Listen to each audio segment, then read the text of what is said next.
दोस्तों, अगला टॉपिक है पवन हंस का सेल है।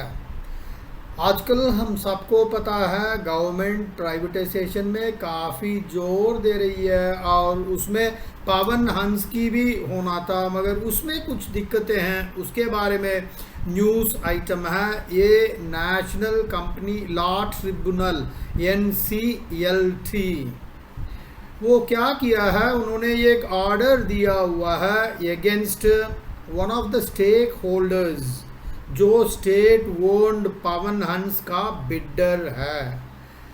उस पे ये है कि ये ट्रिब्यूनल लॉ का ट्रिब्यूनल है, उन्होंने फाइनेंशियल पोजीशंस का क्वेश्चन उठाया हुआ है। एक कंपनी है जिसका global Almas global opportunity fund है AGOF।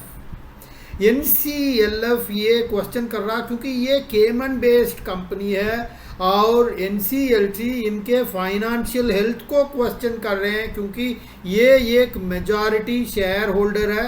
ये कंपनी है स्टार मोबिलिटी प्राइवेट लिमिटेड है, जिन्होंने पवन हंस का विनिंग बिडर है। ध्यान से सुनिएगा, विनिंग बिडर क्यों है? स्टार मोबिलिटी प्राइवेट लिमिटेड है और इस कंपनी का मेजॉरिटी शेयर होल्डर है केमन based Almas global opportunity AGOF।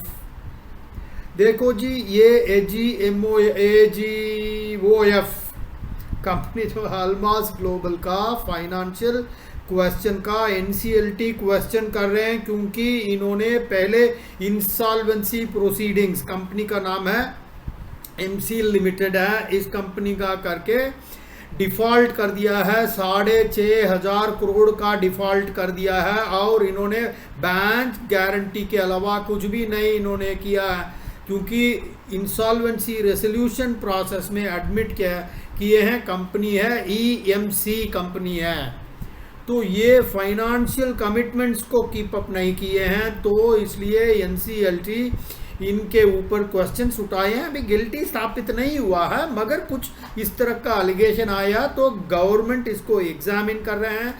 ये सब करने के बाद गवर्नमेंट अप्रोप्रिएट डिसीजन लेके, जहाँ भी IAS में अगर प्राइवेटाइजेशन की कोई ऐसे आता है उस पर इस तरह के 1-2 एग्जाम्पल्स आप दे दीजिएगा। भाई, चाइना का इकोनॉमी है लॉकडाउन की वजह से बिल्कुल हिट हो चुके हैं और हो सकता है पिछले हफ्ते से तो खोल दिए हैं, मगर इनके इफेक्ट काफ़ी टाइम लगेगा रिकवर होने में।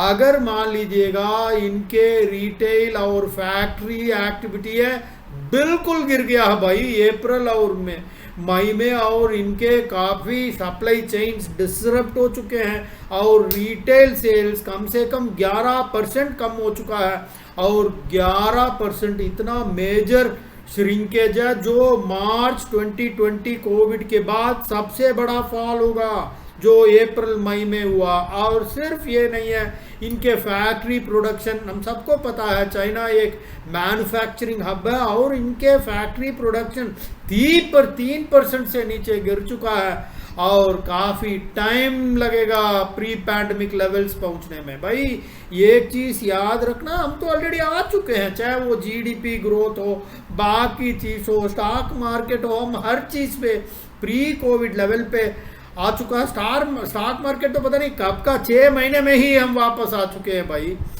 तो जब चाइना की बात करते हैं, वहाँ इंडस्ट्रीज मैन्युफैक्चरिंग बहुत इंपॉर्टेंट है। याक्सी रिवर डेल्टा है, जैसे आपके शांघाई भी उसी डेल्टा में है, वहाँ देखेंगे इंडस्ट्रियल आउटपुट 15% गिर चुका है भाई अप्रैल और में, और इनके नॉर्थ वेस्ट रीजन जो है वो भी 17% गिर चुके हैं। दोनों रीजन को जब से इम्पॉर्टेंट माना जाता है चाइनीज इकोनॉमी के कॉन्टेक्स्ट में, दोनों रीजन्स पे 30% के ऊपर इनके रिटेल सेल कम हो चुका है भाई। और सिर्फ वो नहीं है, इनके क्रूड ऑयल प्रोडक्शन देखेंगे, मतलब प्रोसेस काफ़ी करते हैं प्रोसेस वगैरह, उसमें 11% गिरावट हो चुकी है भाई।